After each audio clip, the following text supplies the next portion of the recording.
Hi, and welcome to my weekly message.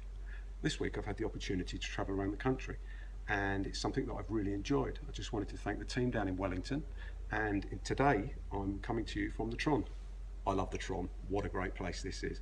I've had the opportunity to spend time out in the field this week with Alexandra. That was one of the best appointments I think I've ever been on, Alexandra. Thank you for that. With Dave Ingalls, getting to know him and finding out all about his family, which was great.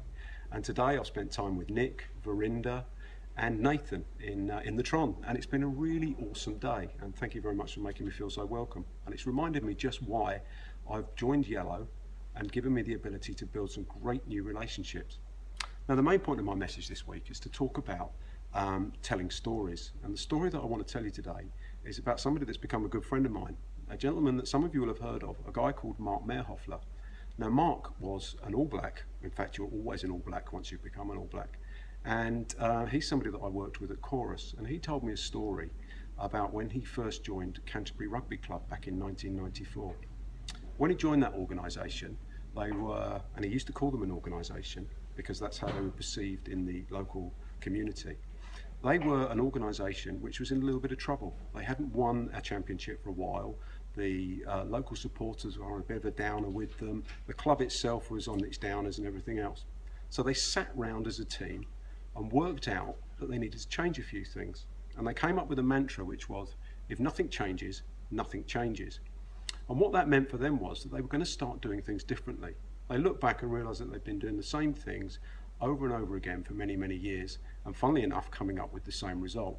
So they changed their training methods. They changed their passages of play.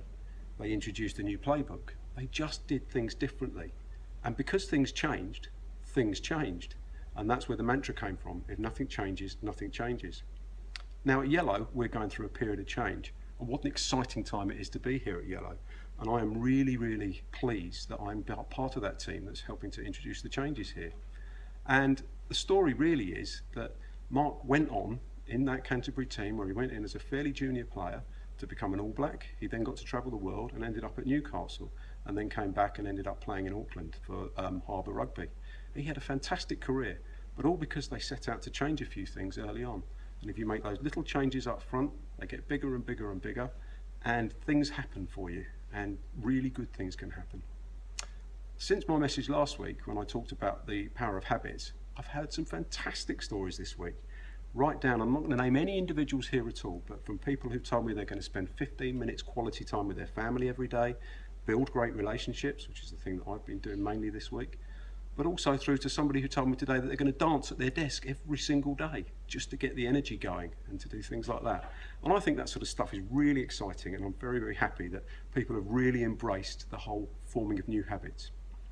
Now, being English, I think it's only right that I finish my message this week by saying a very happy birthday to Queen Elizabeth, and I hope you all enjoy your Queen's birthday weekend. Guys, choose to be brilliant.